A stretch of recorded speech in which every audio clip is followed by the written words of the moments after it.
review buku kelar baca buku How Not to Be Wrong, The Art of Changing Your Mind by James O'Brien. Seperti biasa, overview dulu. Apa sih buku ini, tentang apa, siapa penulisnya juga, kemudian apa yang aku suka, apa yang aku nggak suka, dan apa 3 key takeaway yang aku dapatkan dari baca buku ini. Langsung aja ya.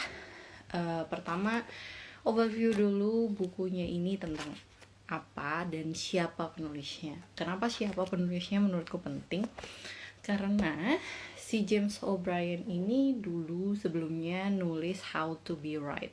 Jadi ini semacam kayak twist atau paradoksnya dari bukunya yang pertama. Tapi James O'Brien itu siapa sih?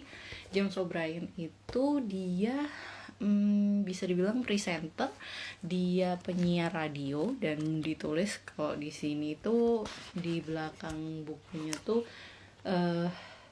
broadcaster gitu ya, writer and broadcaster yang programnya di on LBC itu sampai didengarkan 1,2 juta pendengar setiap minggunya. Nah itu jadi kalau teman-teman di sini aku juga kasih konteks, radio tuh masih didengar banget. Teman-teman juga tahu ada channel kayak misalnya radio BBC One gitu kan, itu juga jalan banget gitu karena dibiayai sama pemerintah juga gitu. Dan di mana-mana itu radio yang diputar, kalau misalnya kayak di supermarket. Terus di supermarket sih kayaknya itu mesti selalu radio yang diputar kalau di supermarket, terus tempat-tempat umum. Jadi broadcaster itu cukup berpengaruh gitu, punya pengaruh besar. Terus si James O'Brien ini nulis yang The Art of Changing Your Mind ini adalah bagaimana sebenarnya menurut dia orang yang berganti pikiran atau berubah pikiran itu baik-baik aja, boleh gitu. Karena selama ini kan kayaknya stigmanya itu orang yang suka berubah, bukan suka ya, yang berubah pikiran tuh salah. Nah ini berusaha untuk ngomong sebaliknya gitu, membuktikan bahwa sebenarnya nggak kayak gitu.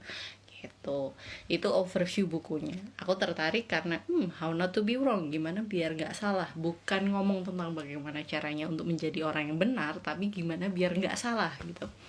Itu overviewnya. Yang aku suka dari buku ini adalah melebihi ekspektasi banget.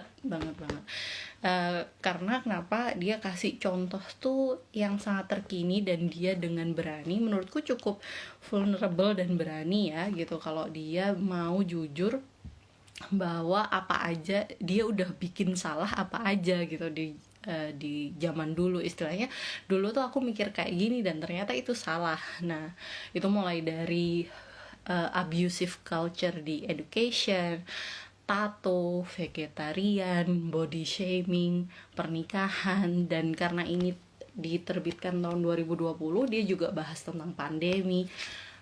Jadi isu-isunya sangat terkini, dan kita bisa bersama-sama kayak challenge ourselves, menantang diri kita sendiri. Sebenarnya aku mikirnya bener nggak ya gitu, atau selama ini aku cuman ngikut orang aja kayak gitu. Itu yang aku suka dari buku ini. Kalau challenge, mungkin aku ada pertanyaan yang ingin kutanyakan gitu ya sama Mas James O'Brien, misalnya ketika bisa gitu, itu apakah buku ini sebenarnya dibuat untuk mengajak orang menjadi lebih moderat gitu, maksudnya yang di tengah-tengah gitu. Apakah buku ini sebenarnya mencoba dua orang yang di kubu kanan, di kubu kiri itu biar nggak terlalu ekstrim gitu, apakah seperti itu gitu. Karena aku melihat itu cukup banyak sih dilakukan sama argumen-argumen yang dikeluarkan, yang ditulis oleh si James O'Brien ini. Oke, terus Oke, terus selanjutnya 3 key takeaways. Ada 3 key takeaways yang aku dapatkan dari buku ini.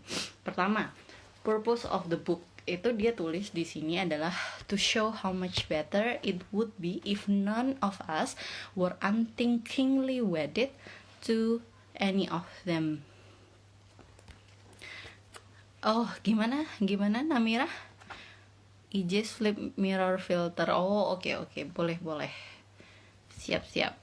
Aku lanjutin aja ya, karena toh nanti kalau ini bisa ditulis juga di caption.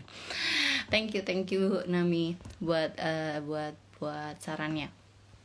Yang pertama, gimana kalau ternyata kita itu tidak ada yang unthinkingly wedded. Unthinkingly wedded itu kayak, nah what does wedded mean gitu ya, apa sih maksudnya wedded kan menikah gitu ya, atau committed. Jadi gimana kalau setiap orang itu bisa dengan sadar memilih untuk berkomitmen pada suatu topik, pada suatu gagasan gitu. Jadi nggak asal ngikut aja, oh kayaknya temenku setuju, nggak setuju deh tentang body shaming, ya udah aku nggak ikut saja gitu, aku sama deh kayak temenku.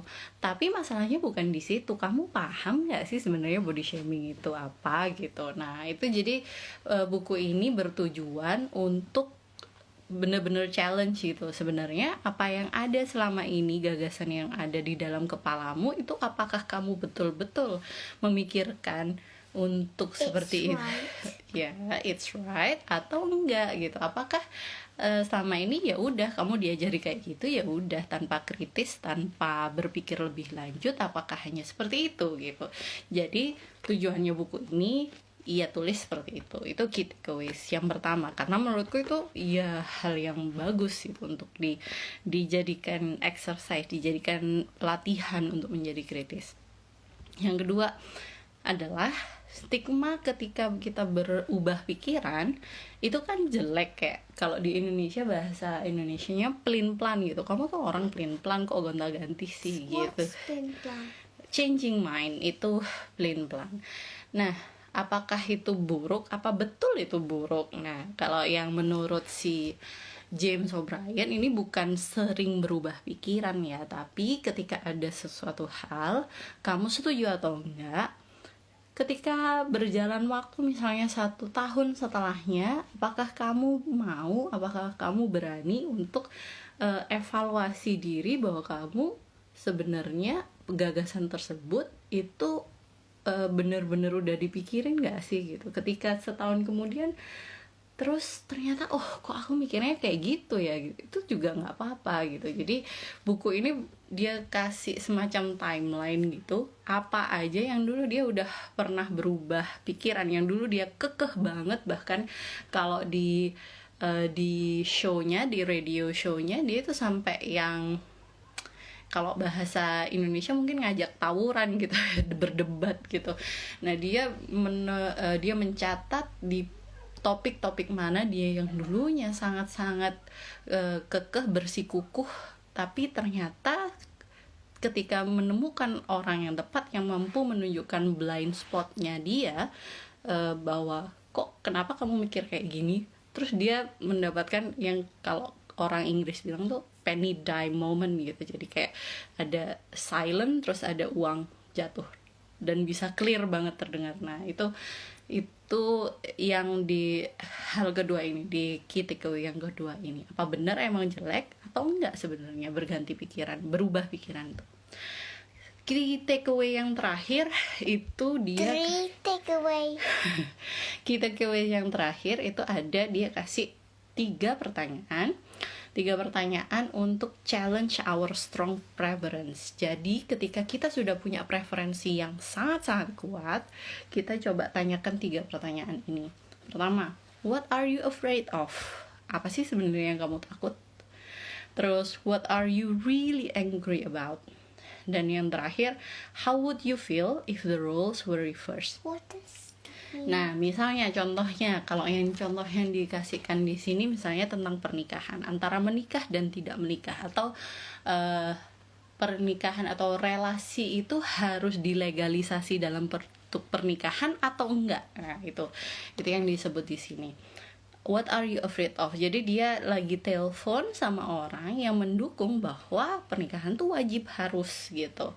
Tapi ketika ditanyakan sebenarnya apa yang kamu takutkan gitu, ya nggak ada sih sebenarnya, nggak ada yang ditakutin gitu, misalnya jawabannya seperti itu.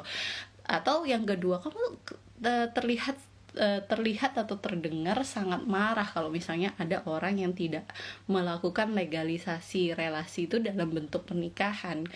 Apa yang sebenarnya kamu marahkan? Ternyata di situ ditelusuri bahwa takutnya itu mengancam atas legalitas pernikahan tradisional yang selama ini aku percayai gitu, bahwa yang bahagia itu adalah yang ketika pasangan punya anak dan ya yang normal tradisional kayak gitu deh.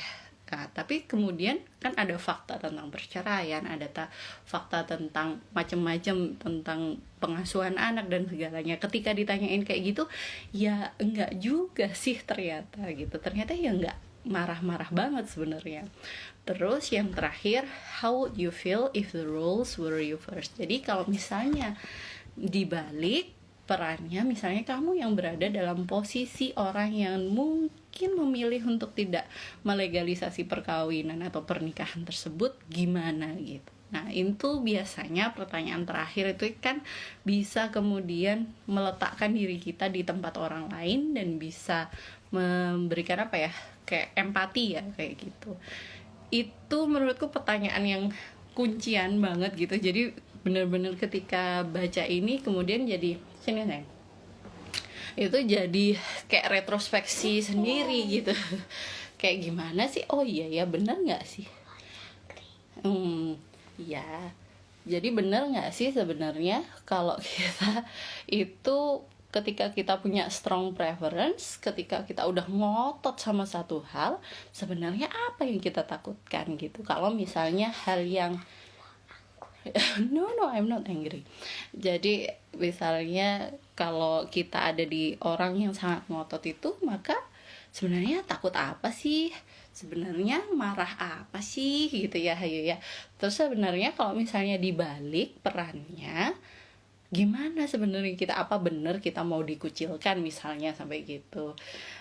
Apa benar misalnya kita ada di posisi tersebut, apakah kita tidak akan mengambil langkah yang seperti orang tadi ya itu loh, sama Kak Nami itu. Hi there little one. Hai. Terima kasih teman-teman yang apalagi, oh ini Kak Nami dari awal sampai akhir ikut. Nextnya lagi baca buku. Oh iya, kalau gini The Art of Life Admin. Iya, The Art of Life Admin, How to do less, do it better and admin? What admin? Nanti kalau ibu udah selesai baca, ibu baru jelaskan kayak gitu. Terima kasih, sampai jumpa semuanya. See you on the next review. Bye bye. Bye bye.